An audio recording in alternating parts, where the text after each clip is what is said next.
रहेको हुन्छ कि उसको र हावा खुसिँदा यिनीहरूको त ठुलो दुर्घटना भएको छ। यिनीहरू त भर्खरै यहाँ ठुलो सडक दुर्घटना भएपछि वरिपरि मानिसहरू भेला हुन्छन्।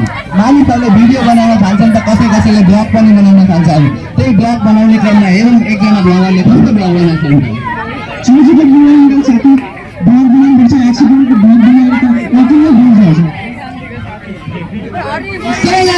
हाम्रो आजको नयाँ ब्लगमा चेकमा घटेको 3 जनाले एउटा सानो बालिकाको एक्सिडेन्ट गरेका छन्। साथीले भिडियो हामी भाइरल छ है। हुन्छ नि साथी सानो बेसी फोटो भयो। फोटोलाई गर्नु भिडियोमा लाइक आइहाल्छ नि।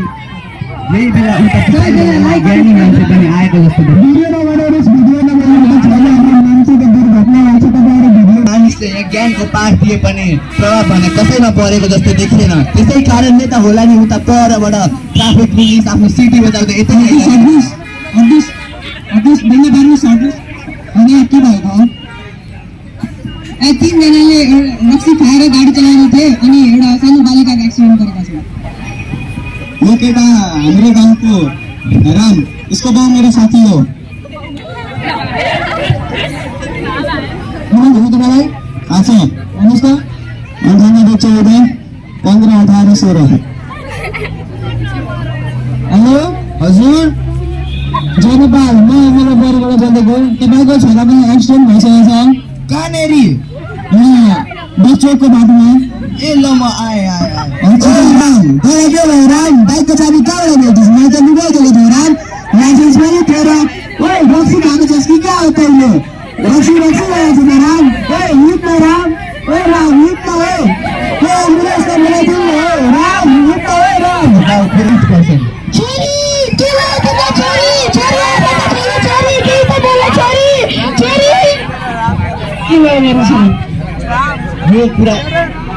यो कुरा सुनिसकेपछि एम्बुलेन्स आफ्नो साइरन बजाउँदै यतैतिर आएको जस्तो हामी देख्न सक्छौँ।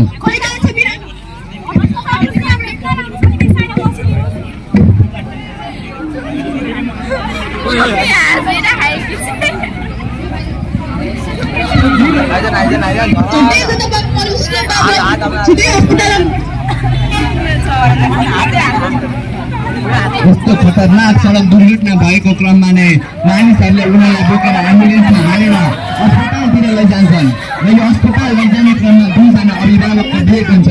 अभिभावकले भेट गरेर गफ मात्र गरे त हुन्छ नि, तर यिनीहरूको त यहाँ हातापाइ नै भएको जस्तो देखिन्छ। झगडा नगर्नुहोस्। झगडाले आजभोलि यो समस्या दुर्घटनाको समस्या निम्ताउन समस्या अझै बढ्छ र गाह्रो पर्छ। नेपालको सन्दर्भमा यो सडक दुर्घटना दिन प्रतिदिन बढिरहेको घटना हो। तपाईँ अभिभावकहरू यो कुरो बुझ्नुपर्छ। एक आपसमा झगडा गर्नु हुँदैन। झगडा गर्यो भने अझै समाजको समस्या अझै बढ्न जान्छ। अझ तपाईँहरूले यो कुरो पनि बुझ्नुपर्छ कि 18 वर्षसम्म नपुगेका बालबालिकाहरूलाई बाइक कुदाउन, लाइसेन्स बनाएको बालबालिकाहरूलाई बाइक कुदाउन दिनु हुँदैन र ट्राफिक नियमहरूको पालना गर्न सिकाउनुपर्छ। ट्राफिक नियम सम्बन्धी र रोडमा कसरी हिँड्ने, बाइक कसरी कुदाउने सम्बन्धी शिक्षा दीक्षा दिनुपर्छ अभिभावकहरूले। तपाईँहरूले झगडा गर्नुभयो भने अझ समाजको समस्या बढ्न जान्छ। तपाईँहरूले यति सानो आफ्नो बालबालिकाहरूलाई गाडी दिनु हुँदैन। तपाईँको बालबालिकाले नपासी पनि गरेको छन् र उनीहरूसँग लाइसेन्स पनि छैन। मोडमा राम, श्याम र हरि नामक 3 जना युवाहरूले लागु पदार्थ सेवन गरी गाडी हालेकोमा उनीहरूले एउटा सानो बालिकालाई हानेका छन्। हस्, हामी यो दुर्घटनाको अझै छानबिन गर्नेछौँ। तपाईँहरू आफ्नो घर जानुहोला। हामीले पनि सडकमा जाँदाखेरि नियमको पालना गर्नुपर्छ। सडकमा हुने नीति नियमलाई हामीले उल्लङ्घन गर्नु हुँदैन। अहिले संसारको सबै ठाउँमा सडक छ र हामीले सडकमा पाइला टेक्न सक्ने, हामीले लागु पदार्थ प्रयोग गरेर कहिले पनि सवारी साधन चलाउनु हुँदैन। हामीहरूले सधैँ रोकेर र यताउति हेरेर गाडी नआएको बेलामा मात्र बाटो काट्नु पर्दछ। त्यति मात्र नभएर यहाँनिर जसरी एउटा सानो मन्तव्य राख्न प्रहरी वरिष्ठ नायक निरीक्षक यज्ञराज शर्मा एउटा भिडियो बनाइदिनु भएकोमा धेरै धेरै धन्यवाद छ भाइ बहिनीहरूलाई।